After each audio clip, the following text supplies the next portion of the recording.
The bow and arrow is a ranged weapons system consisting of an elastic launching device, bow, and long-shafted projectiles, arrows. Archery is the art, practice, or skill of using bows to shoot arrows. A person who shoots arrows with a bow is called a bowman or an archer. Someone who makes bows is known as a bowyer, one who makes arrows is a fletcher, and one who manufactures metal arrowheads is an arrowsmith. The use of bow and arrows by humans for hunting practices predates recorded history and were common to most prehistoric cultures. They were important weapons of war across most civilizations throughout ancient history until the early modern period, where they were rendered increasingly obsolete by the development of the more powerful and accurate firearms, and has been eventually dropped from warfare. Today, bows and arrows are used primarily for recreational hunting and sporting purposes. Basic design and use. A bow consists of a semi-rigid but elastic arc with a high-tensile bowstring joining the ends of the two limbs of the bow. An arrow is a projectile with a pointed tip and a long shaft with stabilizer fins, fletching, towards the back, with a narrow notch at the very end to contact the bowstring, nock.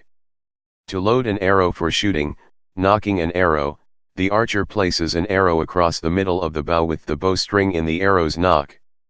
To shoot, the archer pulls back, draws, the arrow, which also pulls the bowstring and flexes the bow limbs, storing elastic energy. Typically, the archer sights along the arrow to aim it. Finally the archer looses, the arrow, allowing the limb's stored potential energy to convert into kinetic energy, which is transmitted via the bowstring to the arrow, propelling it to fly forward with high velocity. A container or bag for additional arrows for quick reloading is called a quiver. When not in use, bows are generally kept unstrung, meaning one or both ends of the bowstring are detached from the bow. This removes all residual tension on the bow, and can help prevent it from losing strength or elasticity over time. For many bow designs, this also lets it straighten out more completely, reducing the space needed to store the bow. Returning the bowstring to its ready-to-use position is called stringing the bow. History. The bow and arrow appears around the transition from the Upper Paleolithic to the Mesolithic. At the site of Nataruk in Turkana County, Kenya, obsidian bladelets found embedded in a skull and within the thoracic cavity of another skeleton, suggest the use of stone-tipped arrows as weapons. After the end of the last glacial period, use of the bow seems to have spread to every inhabited continent, including the Western Hemisphere, except for Australia. The oldest extant bows in one piece are the Elm Holmegaard Bows from Denmark, which were dated to 9000 BCE. High-performance wooden bows are currently made following the Holmegaard design. The Stellmuir bow fragments from northern Germany were dated to about 8000 BCE, but they were destroyed in Hamburg during the Second World War. Before carbon-14 dating was available, their age is attributed by archaeological association. Microliths discovered on the south coast of Africa suggest that arrows may be at least 71,000 years old. The bow was an important weapon for both hunting and warfare from prehistoric times until the widespread use of gunpowder in the 16th century. Organized warfare with bows ended in the mid-17th century in Europe, but it persisted into the early 19th century in Eastern cultures and in hunting and tribal warfare in the New World. In the Canadian Arctic, bows were made until the end of the 20th century for hunting caribou, for instance at Igloolik. The bow has more recently been used as a weapon of tribal warfare in some parts of sub-Saharan Africa. An example was documented in 2009 in Kenya when Kisii people and Kalenjin people clashed, resulting in 4 deaths. The British upper class led a revival of archery from the late 18th century. Sir Ashton Lever, an antiquarian and collector, formed the Toxophilite Society in London in 1781, under the patronage of George, the Prince of Wales. Construction. Parts of the bow. The basic elements of a bow are a pair of curved elastic limbs, traditionally made from wood, joined by a riser. Both ends of the limbs are connected by a string known as the bowstring. By pulling the string backwards, the archer exerts compressive force on the string-facing section, or belly, of the limbs, as well as placing the outer section, or back, under tension. While the string is held, this stores the energy later released in putting the arrow to flight. The force required to hold the string stationary at full draw is often used to express the power of a bow, and is known as its draw weight, or weight. Other things being equal, a higher draw weight means a more powerful bow, which is able to project heavier arrows at the same velocity or the same arrow at a greater velocity. The various parts of the bow can be subdivided into further sections. The topmost limb is known as the upper limb, while the bottom limb is the lower limb. At the tip of each limb is a nock, which is used to attach the bowstring to the limbs. The riser is usually divided into the grip, which is held by the archer, as well as the arrow rest and the bow window. The arrow rest is a small ledge or extension above the grip which the arrow rests upon while being aimed. The bow window is that part of the riser above the grip, which contains the arrow rest. In bows drawn and held by hand, the maximum draw weight is determined by the strength of the archer. The maximum distance the string could be displaced and thus the longest arrow that could be loosed from it, a bow's draw length, is determined by the size of the archer. A composite bow uses a combination of materials to create the limbs, allowing the use of materials specialized for the different functions of a bow limb. The classic composite bow uses wood for lightness and dimensional stability in the core, horn to store energy in compression, and sinew for its ability to store energy in tension. Such bows, typically Asian, would often use a stiff end on the limb end, having the effect of a recurve. In this type of bow, this is known by the Arabic name siyat. Modern construction materials for bows include laminated wood, fiberglass, metals, and carbon fiber components. Arrows. An arrow usually consists of a shaft with an arrowhead attached to the front end, with fletchings and a nock at the other. Modern arrows are usually made from carbon fiber, aluminum, fiberglass, and wood shafts. Carbon shafts have the advantage that they do not bend or warp, but they can often be too lightweight to shoot from some bows and are expensive. Aluminum shafts are less expensive than carbon shafts, but they can bend and warp from use. Wood shafts are the least expensive option but often will not be identical in weight and size to each other and break more often than the other types of shafts.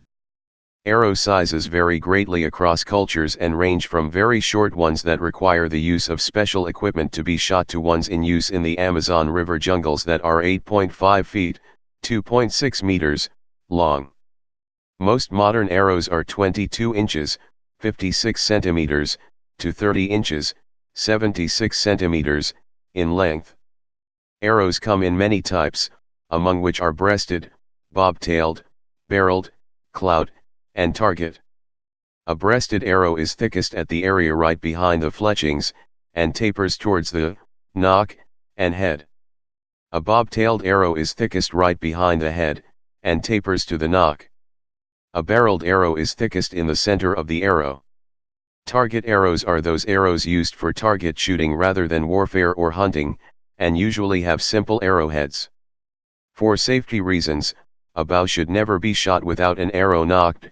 Without an arrow, the energy that is normally transferred into the projectile is instead directed back into the bow itself, which will cause damage to the bow's limbs. Arrowheads. The end of the arrow that is designed to hit the target is called the arrowhead. Usually, these are separate items that are attached to the arrow shaft by either tangs or sockets. Materials used in the past for arrowheads include flint, bone, horn, or metal. Most modern arrowheads are made of steel, but wood and other traditional materials are still used occasionally.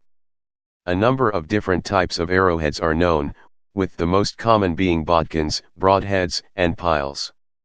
Bodkin heads are simple spikes made of metal of various shapes, designed to pierce armor. A broadhead arrowhead is usually triangular or leaf-shaped and has a sharpened edge or edges. Broadheads are commonly used for hunting. A pile arrowhead is a simple metal cone, either sharpened to a point or somewhat blunt, that is used mainly for target shooting. A pile head is the same diameter as the arrow shaft and is usually just fitted over the tip of the arrow. Other heads are known, including the blunt head, which is flat at the end and is used for hunting small game or birds, and is designed to not pierce the target nor embed itself in trees or other objects and make recovery difficult. Another type of arrowhead is a barbed head, usually used in warfare or hunting. Bowstrings. Bowstrings may have a nocking point marked on them, which serves to mark where the arrow is fitted to the bowstring before shooting. The area around the nocking point is usually bound with thread to protect the area around the nocking point from wear by the archer's hands. This section is called the serving. At one end of the bowstring a loop is formed, which is permanent. The other end of the bowstring also has a loop, but this is not permanently formed into the bowstring but is constructed by tying a knot into the string to form a loop. Traditionally this knot is known as the archer's knot, but is a form of the timber hitch. The knot can be adjusted to lengthen or shorten the bowstring. The adjustable loop is known as the tail. The string is often twisted, this being called the Flemish twist. Bowstrings have been constructed of many materials throughout history, including fibers such as flax, silk, and hemp. Other materials used were animal guts, animal sinews, and rawhide. Modern fibers such as Dacron or Kevlar are now used in commercial bowstring construction, as well as steel wires in some compound bows. Compound bows have a mechanical system of pulley cams over which the bowstring is wound. Nylon is useful only in emergency situations, as it stretches too much. Types of bow. There is no one accepted system of classification of bows. Bows may be described by various characteristics including the materials used, the length of the draw that they permit, the shape of the bow in sideways view, and the shape of the limb in cross-section. Common types of bow include recurve bow, a bow with the tips curving away from the archer. The curves straighten out as the bow is drawn and the return of the tip to its curved state after release of the arrow adds extra velocity to the arrow. Reflex bow, a bow whose entire limbs curve away from the archer when unstrung. The curves are opposite to the direction in which the bow flexes while drawn. Self bow, a bow made from one piece of wood. Longbow, a self bow with limbs rounded in cross-section, about the same height as the archer so as to allow a full draw, usually over 5 feet, 1.5 meters, long. The traditional English longbow was usually made of yew wood, but other woods are also used. Flat bow, the limbs are approximately rectangular in cross-section. This was traditional in many Native American societies and was found to be the most efficient shape for bow limbs by American engineers in the 20th century. Composite bow, a bow made of more than one material. Takedown bow, a bow that can be demo-owned for transportation, usually consisting of 3 parts, 2 limbs and a riser. Compound bow, a bow with mechanical aids to help with drawing the bowstring. Usually, these aids are pulleys at the tips of the limbs. Crossbow, a bow which consisting of a horizontal bow-like assembly mounted on a frame which is handheld in a similar fashion to the stock of a gun. The limbs of the bow, called a prod, are attached at right angles to a crosspiece or stock in order to allow for mechanical pulling and holding of the string. The mechanism that holds the drawn string has a release or trigger that allows the string to be released. A crossbow shoots a bolt or quarrel, rather than an arrow. Please subscribe and thanks for watching.